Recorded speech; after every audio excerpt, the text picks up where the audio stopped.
केंद्र सरकार ने टैक्स सिस्टम में रिफॉर्म्स की जरूरत बताते हुए अब जीएसटी को लागू करने को लेकर फैसला लिया था, लेकिन इसी जीएसटी में पेट्रोल डीजल को शामिल नहीं किया जा रहा। राज्य सरकारें भी नहीं चाहती कि पेट्रोल डीजल जीएसटी के दायरे में आए।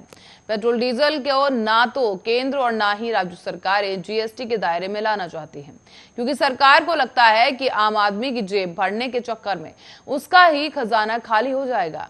अगर पेट्रोल डीजल को जीएसटी के दायरे में लाया जाता है तो पेट्रोल डीजल की कीमतें आधी हो जाएंगी और पेट्रोल 56 रुपए प्रति लीटर मिलेगा, जबकि डीजल 55 रुपए प्रति लीटर पर बिकेगा। 16 सितंबर को दिल्ली में 1 लीटर पेट्रोल का बेस प्राइस था 40 रुपए 78 पैसे, पर इस पर ढुलाई शुल्क लगा और 32 पैसे पर केंद्र सरकार की एक्साइज ड्यूटी लगी है 32 रुपए 90 पैसे पर कीमत पर 3 रुपए 84 पैसे डीलर कमीशन जुड़ा है।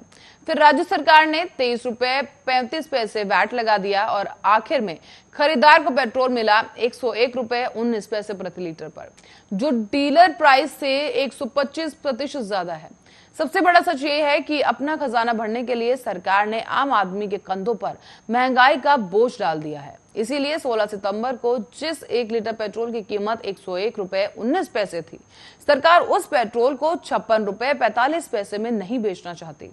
ऐसे में अंदाजा यह है कि जीएसटी काउंसिल की बैठक के बाद केंद्रीय वित्त मंत्री निर्मला सीतारमण ने कहा कि पेट्रोल डीजल की जीएसटी के दायरे में लाने को लेकर चल रहे कयासों पर केरल हाईकोर्ट के सुझाव पर चर्चा की गई है।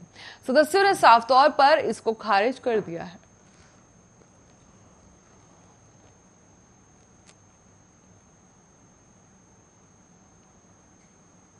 और वहीं पूर्वोत्तर राज्य असम में एक बार फिर से हिंसक झड़प देखने को मिली, जिसकी वजह से ये पूरा मामला दारंग जिले में हुआ, जहां हिंसा के दौरान 2 लोगों की मौत हो गई।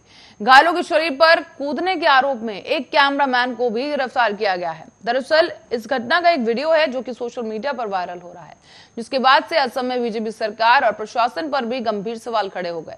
कांग्रेस ने इस मामले में जिले के एसपी पद पर तैनात मुख्यमंत्री हेमंत बिस्वा शर्मा के छोटे भाई को लेकर सरकार को घेरने की कोशिश की। कांग्रेस का दावा है कि एसपी सीएम के छोटे भाई हैं और उनके आदेश पर ही गोलियां चलाई गई। हिंसा के दौरान पुलिस की गोलीबारी में 2 लोगों की मौत हो गई थी और इस मामले में सीआईडी जांच के आदेश दिए गए हैं। दारंग जिले में पुलिस और लोगों के बीच झड़प के दौरान अधमरे शख्स के साथ अमानवीय व्यवहार भी किया गया था।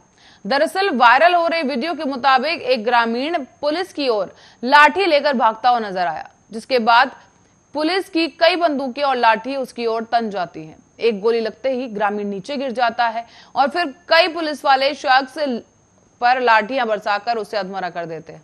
इसके बाद भी कई पुलिस वाले शख्स पर लाठियां बरसाते रहे। कानून के इन पहरेदारों के बीच ही एक कैमरामैन आगे बढ़ता है और जमीन पर बेसुध हो चुके शख्स के सीने पर कूद जाता है, उसकी गर्दन को घुटने से दबाता है और उसको मुक्के मारता है। इतना सब होने के बावजूद कानून की हिफाजत करने वाली पुलिस उसे बस वहां से चले जाने को कहती है।